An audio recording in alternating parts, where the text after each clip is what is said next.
प्यारे आका सल्लल्लाहु अलैहि वसल्लम ने फरमाया, ये बताओ तुम्हारे वालिद कौन था? कौन था तुम्हारा वालिद? कहा कि मेरे वालिद हातिम ताई थे। प्यारे आका सल्लल्लाहु अलैहि वसल्लम ने फरमाया कि जो सिफात तुम बता रहे हो ये तो एक मोमिन की सिफत है, एक मुसलमान की सिफत है, लेकिन चूंकि वो मोमिन नहीं थे, अगर वो मोमिन होते तो मैं अपनी रहमत मोहम्मद अपनी रहमत भेज देता, लेकिन वो मोमिन नहीं थे।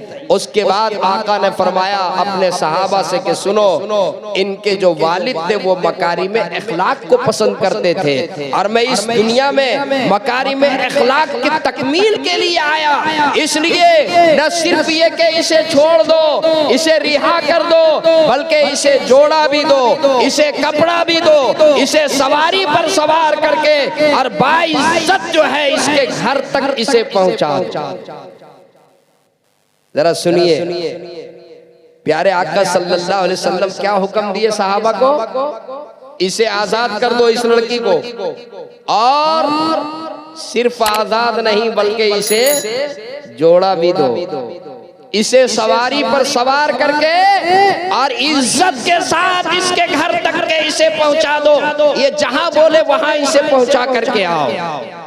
चुनांचे सहाबाए किराम रिजवानुल्लाहि ताला अलैहिम अजमईन इनको छोड़ने के लिए, सवारी पर बाइज्जत इनको पहुंचाने के लिए जब सहाबाए किराम रिजवानुल्लाहि ताला अलैहिम अजमईन तशरीफ ले गए, अदी बिन हातिम जो इनका भाई जो फिरार हो गया था, अदी बिन हातिम ने दूर से देखा लश्कर आ रहा है और उस लश्कर से निकल करके मेरी बहन आ रही है। जब बहन साना अदी बिन हातिम के पास पहुंची तो अदी बिन हातिम ने कहा, बहन ये बताओ कि तुम कैसे आए, तुम कैसे आई, तुम भाग करके आई? बहन ने कहा कि नहीं नहीं, मैं भाग करके नहीं आई, मैं भाग कर मैं फिरार होकर के नहीं आई, मुहम्मदुर रसूलुल्लाह के साथियों ने मुझे यहाँ तक पहुँचाया और सवारी पर सवार करके यहाँ पहुँचाया, इज्जत के साथ यहाँ तक के पहुँचाया। जब ये सुना तो अदी बिन हातिम ने अजीब बात कही। मेरे नौजवानों जरा तवज्जो आपकी हो, अदी बिन हातिम ने क्या कहा इसके बाद? सुनने के बाद उसने अजीब जुमला कहा कि अरे तुम तो कितने दिन उनके साथ रहे, दुश्मनों के साथ रहे, मोहम्मद के साथियों के साथ रहे, तुम उनके साथ कई रातें गुजारे, तुम उनके साथ कई दिन गुजारे, अरे तुम्हारी इज्जत क्या बची होगी?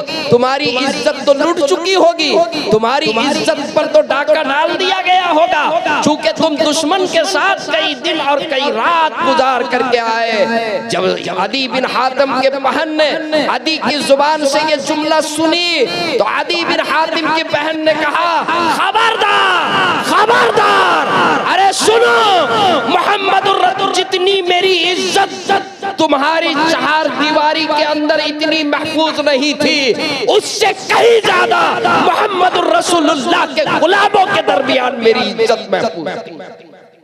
जितनी मेरी इज्जत तुम्हारे चार दीवारी के अंदर महफूज नहीं थी, उससे कहीं ज्यादा मोहम्मदुर रसूलुल्लाह के गुलामों के दरमियान मेरी इज्जत महफूज थी। अल्लाह, आज आपने देखा फिलिस्तीन और इस्राइल की जंग जो सालों से चल रहा, जब मुआहिदा हुआ और मुआहिदे के तहत जब हमास के नौजवानों ने, मुजाहिदीन ने इस्राइल के कैदियों को रिहा किया, सबसे पहले 3 लड़कियों को रिहा किया, 3 लड़कियों को रिहा किया। दुनिया ने वो मंजर देखा, आलम इस्लाम ने वो मंजर देखा, पूरी दुनिया ने वो मंजर देखा। जब वो कैदी रिहा हो रही थी, उनके चेहरों के ऊपर मुस्कुराहट थी, उनके चेहरों के ऊपर मुस्कुराहट थी। और न सिर्फ ये कि उन्हें रिहा किया, बल्कि उनके हाथ में गिफ्ट का पैकेट भी, उनके हाथ में गिफ्ट का पैकेट दिया। ये मोहम्मदुर रसूलुल्लाह के गुलाम हैं, ये आका की सीरत को जानते हैं, ये आका के अखलाक को जानते हैं। इन्होंने न सिर्फ ये कि उनको रिहा किया, बल्कि हदिया भी दिया, गिफ्ट भी दिया, और उसने दुनिया के सामने ये तस्लीम किया कि इनके इनके कैद में कैद रही, इज्जत के साथ रही, कोई परेशानी नहीं। बल्कि इस्राएली बमबारी में अगर मेरी जान बची है तो इन नौजवानों के सदक़े में मेरी जान बची है। इन्होंने मेरी जान का भी तहफ़्फ़ुज़ किया, मेरी जान की भी हिफाजत की, मेरी इज्जत और आबरू की भी हिफाजत की। और न सिर्फ ये कि जब उनको रिहा किया तो हाथ में गिफ्ट का पैकेट दे करके उनको। मेरे दोस्तों, प्यारे आका सल्लल्लाहु अलैहि वसल्लम की सीरत आपको सुना रहा हूं। क्यों? ताकि आपकी सीरत सुनने के बाद आप अपने अखलाक को भी उस तरह से अपना अखलाक भी आप बुलंद करें। करेंगे इंशाअल्लाह? हाथ उठाकर कहिए इंशाअल्लाह। मेरे नौजवानों, बात समझ में आ रही है? तकरीर समझ में आ रही है? अभी मैं यहाँ जब बैठा आकर के तो मेरे बाजू में एक मौलाना साहब, उन्होंने मुझसे कहा कि मौलाना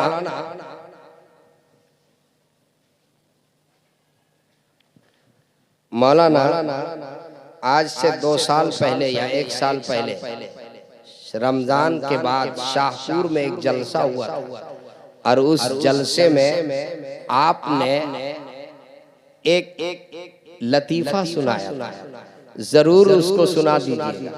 जैसे शायर लोगों को लोग फरमाइश करते हैं ना, वैसे ही मुकर्रिर को भी फरमाइश करते हैं। तो मैंने पूछा वो कौन सा लतीफा, तो उन्होंने मुझे कान में याद दिलाया। मैंने कहा चलिए आपकी भी फरमाइश पूरी कर दूंगा। हजरत इजाजत है? चूंकि नौजवानों का मजमा है और नौजवानों के ऊपर तकरीर हो रही है, खास करके हम नौजवानों से मुखातब हैं। मैं आज नौजवानों को सुनाना चाहता हूँ। अभी बहुत से नौजवान यहाँ ऐसे हैं जो कुंवारे हैं, जिनकी शादी अभी नहीं हुई, और बहुत ऐसे हैं जो शादी कर चुके हैं। जो नौजवान कुंवारे हैं वो भी सुने और जो शादी कर चुके हैं वो भी सुने। कभी कभी ऐसा होता है कि शादी करने के बाद वो अपनी बीवी के साथ ऐसा बर्ताव करते हैं जैसे कि मैं एक बादशाह हूँ, मैं एक हाकिम हूँ और तू जो है वो मेरी नौकरानी है, मेरी गुलाम है, मेरी ये है, तुम्हारे साथ तुम मेरे घर आई है तो मेरे बताने के मुताबिक तुम मेरे घर में रहेगी, मैं जो कहूँगा वो तुम करेगी। पहला ही दिन हुक्म दिया कि सुनो, इस घर का बादशाह मैं हूँ। बेगम ने कहा सरताज, तो मैं कहाँ कह रही हूँ कि आप बादशाह नहीं, बादशाह तो आप ही हैं, हुक्म हो। कहा कि मेरी हुकूमत मेरे घर में चलेगी, मैं जो पकाने के लिए कहूँगा वही पकेगा। सुबह भी पूछना, दोपहर भी पूछना, शाम भी पूछना, पूछ करके खाना पकाना। कहा ठीक है। सुबह पूछने के लिए आई, सरताज बताइए क्या बनाऊं? कहा कि दाल बनाओ। दोपहर पूछने के लिए आई, सरताज बताइए ने क्या बनाओ? कहा दाल बनाओ।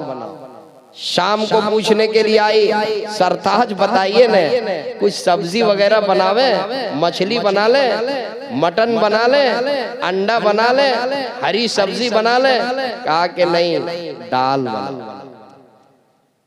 सुबह भी दाल, दोपहर भी दाल, रात भी दाल। पहला दिन भी दाल, फिर दूसरे दिन भी दाल, फिर तीसरे दिन भी दाल। जब 3 दिन लगातार दाल ही पकी तो बेगम ने कहा कि सरताज कह दीजिए ने रोज रोज क्या पूछे, क्या रोजाना दाल ही बनेगी? कहा कि हाँ रोजाना दाल ही बनेगी। अब दाल पकने लगी, इसी तरह से जिंदगी गुजरने लगी। 4 भाइयों में वो एकलौती बहन, 4 भाई थे और वो एकलौती बहन थी। 2 महीने के बाद मुलाकात के लिए भाई आए। 2 महीने के बाद भाई ने बहन को देखा कि बहन बिल्कुल सूख कर कांटा हो गई, दुबली हो गई है। बहुत परेशान हुआ। भाई की निगाह बहन पे पड़ी और बहन की निगाह भाई पर पड़ी। भाई के आंख में भी आंसू और बहन के आंख में भी आंसू, दोनों रोने लगे। पूछा बहन क्या बात है, खाना नहीं मिल रहा है? कहा कि भाई आपने मेरी शादी ऐसे घर में करा दी, आपने मेरी ब्याह ऐसे घर में दिला दी कि यहाँ सिर्फ और सिर्फ दाल ही मिलती, न गोश्त है, न मटन है, न अंडा है, न सब्जी है, न मछली है, सिर्फ दाल। अच्छा 3 महीने से दाल ही चल रही है कि हाँ 3 महीने से दाल ही दाल चल रही है, बीच में कुछ भी नहीं। कहा अच्छा इसका इलाज कर देते। गए मेडिकल में और मेडिकल से कहा कि एक दवा दे दो, एक गोली दे दो। वो गोली कौन सी थी? वो गोली वो थी जिसको खाने के बाद नशा आ जाता, नशे की गोली ले। और अपनी बहन से कहा कि सुनो ये गोली है, अपने शौहर को खिला देना, और जिस दिन खिलाओगे मुझे पहले से फोन करके बुला लेना, इसका इलाज कर देता हूँ, ये दाल खिलाते रहे। चुनांचे जिस दिन उसने वो गोली दाल में डाल करके अपने शौहर को खिलाई, अपने भाइयों को फोन करके बता दिया। चारों भाई आ गए। जब ये नशे की गोली खा लिया तो इसे नशा आ गया।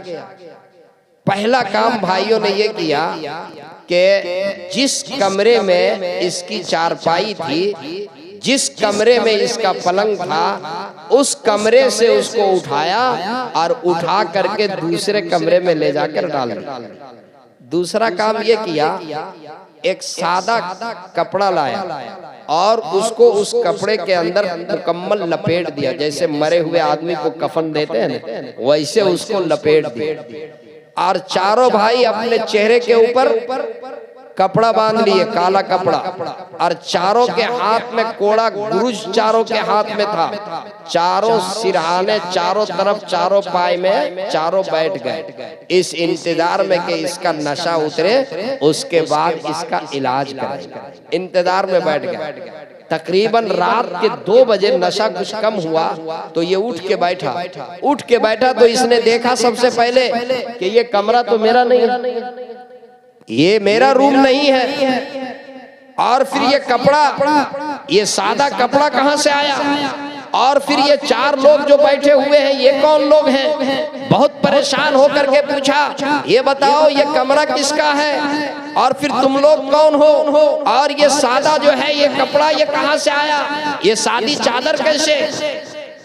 तो चारों में से एक ने कहा कि सुनो, अब तू जिंदा नहीं है, अब तुम जिंदा नहीं, तुम्हारी मौत आ चुकी है, तुम मर चुका है, और ये कफन है, और हम चारों फरिश्ते हैं, अभी तेरा हिसाब चालू होने वाला है।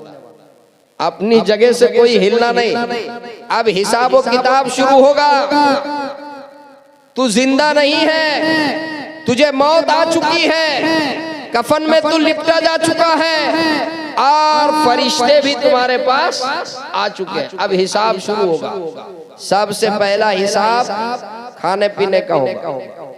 तुमने क्या खाया और क्या नहीं खाया, सबसे पहले इसी का हिसाब होगा। अल्लाह की किन किन नेमतों से तुमने फायदा उठाया और अल्लाह की किन किन नेमतों को तुमने ठुकराया, पहले हिसाब इसका होगा। बहुत परेशान हुआ। कहा सबसे पहले ये बताओ, तुमने कभी अल्लाह की नेमत मछली जो जन्नत का खाना है, बताओ तुमने कभी जिंदगी में मछली खाई या नहीं खाई? उसने कहा कि नहीं। फरिश्तों से हाथ जोड़ करके कहा कि नहीं, हम तो कभी मछली नहीं खाए। हुक्म दिया एक ने दूसरे को, इसे 50 कोड़ा मारो। अल्लाह की नेमत मछली, इसने पूरी जिंदगी अल्लाह की नेमत मछली क्यों नहीं खाई, इसको 50 कोड़ा मारो। दूसरे ने सवाल किया, ये बताओ तुमने पूरी जिंदगी कभी हरी सब्जी खाई? कहा कि नहीं। क्या खाया? कहा कि सब्जी खा। कहा इसको 50 कोड़ा मारो। अल्लाह की नेमत हरी सब्जी पूरी जिंदगी तुमने नहीं खाया, इसकी सजा में इसको 50 कोड़ा मारो। तीसरे ने पूछा ये बताओ तुमने पूरी जिंदगी कभी अंडा खाया? कहा कि नहीं, अंडा भी नहीं खाया। कहा इसको 50 कोड़ा मारो। ये अल्लाह की नेमत अंडा इसने नहीं खाया पूरी जिंदगी। चौथे ने पूछा ये बताओ कभी मटन खाया? कहा कि नहीं, कभी मटन भी नहीं खाया। कहा इसको 50 कोड़ा मारो। 50 कोड़ा मारो। अल्लाह की नेमत सब्जी नहीं खाई, इसके लिए 50 कोड़ा। अल्लाह की नेमत जो है वो अंडा नहीं खाया, इसके लिए 50 कोड़ा। मछली नहीं खाई 50 कोड़ा, और गोश्त नहीं खाया 50 कोड़ा। एक आदमी को अगर 200 कोड़े लग जाए तो फिर वो उठ के बैठ पाएगा? दूसरे दिन सुबह रोजाना उठता था 6 बजे, दूसरे दिन 10 बजे तक उठ ही नहीं रहा, सो ही रहा। बीवी गई उठाने के लिए, मेरे सरताज उठिए ना। अरे उठिए ना, खाना नहीं खाइएगा, नाश्ता नहीं कीजिएगा, उठिए जल्दी से। कहा कि नहीं अभी नहीं उठाएंगे। थोड़ी देर के बाद फिर गई, मेरे सरताज उठिए, ब्रश कीजिए, आपके लिए मैं चलती हूँ और आपके लिए बेहतरीन दाल घी में बघार करके आपके लिए दाल तैयार करती हूँ, घी में बघार करके आपके लिए दाल पेश करती हूँ, उठिए जल्दी से, खाने के लिए नाश्ते के लिए तैयार हो जाइए। ये कहकर जब जाने लगी तो उसने लड़खड़ाती हुई आवाज से कहा इधर आओ, वापस आओ, इधर आओ, इधर आओ। वापस आई, सरताज क्या हुक्म है, क्या पकाना है? कहा कि सुनो, आज के बाद मेरे घर में दाल नहीं पकेगी। आज के बाद मेरे घर में दाल नहीं पकेगी। कहा क्यों? कहा इसलिए कि आज रात में अल्लाह का अजाब मेरे ऊपर आया था, दाल का अजाब बहुत सख्त है, इसलिए अब दाल नहीं, ये अजाब बहुत सख्त है, अब दाल नहीं पकेगी। देखिए, गलत सलत हुकूमत चलाने की कोशिश मत कीजिए। हुकूमत सही चलाइए, शरीयत के दायरे में चलाइए। जो बीवी का हक है वो हक अदा कीजिए, बीवी अपने शौहर का हक अदा करे और शौहर अपनी बीवी का हक अदा करे। जब सही काम करेंगे तो फिर मुसीबत नहीं आएगी, और नहीं तो फिर अजाब के लिए तैयार रहिए। देखिए माशाअल्लाह, नौजवानों का एक बड़ा तबका है जो इस वक्त मेरे तरफ देख रहा है। नौजवानों ने अलग अलग, जब मैं यहाँ पर हाजिर हुआ, किसी ने कुछ कहा, किसी ने कुछ कहा, किसी ने कुछ कहा। मेरे दोस्तों आओ, प्यारे आका सल्लल्लाहु अलैहि वसल्लम की सीरत में सुना रहा था, अदी बिन हातिम का वाकया में सुना रहा था। मौलाना अगर इजाजत दे तो उसको मैं पूरा करूँ। माशाअल्लाह, नकीबे इजलास कह रहे हैं कि आपको इख्तियार है, आप बशासत के साथ गुफ्तगू करें। मैं क्या कह रहा था कि प्यारे आका सल्लल्लाहु अलैहि वसल्लम ने न सिर्फ ये कि उनको आजाद करने का हुक्म दिया, बल्कि आका ने ये फरमाया कि इसे जोड़ा भी दो और सवारी पर सवार करके बाइज्जत इसे पहुंचा दो। जब अदी बिन हातिम की बहन वहां पर पहुंची, आपस में गुफ्तगू हुई, उसके बाद उन्होंने कहा कि अच्छा बताओ अब हमें क्या करना चाहिए। तो बहन ने कहा आपको जल्दी से वहां जाना चाहिए, मोहम्मदुर रसूलुल्लाह से मुलाकात करनी चाहिए। मैं नहीं जानती कि वो नबी है या बादशाह हैं। अगर वो नबी हैं तो आगे बढ़ करके जो जाएगा ईमान लाएगा उसकी फजीलत अलग होगी। अगर वो बादशाह हैं तो वो ऐसे बादशाह हैं जो हमेशा इज्जत के साथ रहेंगे। इसलिए आपको उनके पास मुलाकात के लिए जाना चाहिए। तवज्जो से सुनिएगा, बड़ी कीमती बात सुना रहा हूँ। चुनांचे अदी बिन हातिम वो तो बादशाह थे, उसने लश्कर तैयार किया, चलो मुलाकात के लिए जाते हैं। लश्कर तैयार किया और लश्कर तैयार करके घोड़े पर सवार होकर के और मदीना पहुंचा। प्यारे आका सल्लल्लाहु अलैहि वसल्लम मस्जिद नबवी के अंदर तशरीफ फरमा थे। सहाबा के दरमियान आका बैठे हुए थे। अदी बिन हातिम को आता हुआ जब सहाबा ने देखा, प्यारे आका सल्लल्लाहु अलैहि वसल्लम ने पूछा, मन अंता, ये बताओ तू कौन है? उसने कहा कि मैं अदी बिन हातिम हूँ। सहाबा ने कहा, अल्लाह के रसूल ने फरमाया, ये वही शख्स है अल्फार मिन अल्लाहि व रसूलिही, अल्लाह के रसूल और सहाबा से जो भागने वाला, ये वही अदी बिन हातिम है। कहा कि हाँ हाँ मैं वही अदी बिन हातिम हूँ। बैठ गए। प्यारे आका सल्लल्लाहु अलैहि वसल्लम की जब मजलिस खत्म हुई तो आका ने फरमाया, आप मेरे मेहमान हैं, इसलिए अब आपके साथ गुफ्तगू यहाँ पर नहीं बल्कि आपसे गुफ्तगू घर पे होगी, आपसे गुफ्तगू मेरे हुजरे पर होगी, चलिए आप मेरे साथ चलो। प्यारे आका सल्लल्लाहु अलैहि वसल्लम, अदी बिन हातिम कहते हैं कि आप मुझको लेकर के निकले, आप मुझे लेकर के अपने हुजरे के तरफ, अपने घर के तरफ निकले। रास्ते में एक बुढ़िया खातून मिल गई। माशाल्लाह, हजरत आ गए, जरा करीब आ जाइए। देखिए मेरा एक मिजाज, स्टेज पे उलमा रहते हैं तो मुझे बात करने में तकलीफ मिलती है, इसलिए मैं आपको जहमत दे रहा हूँ। माशाल्लाह मुफ्ती साहब भी आ गए।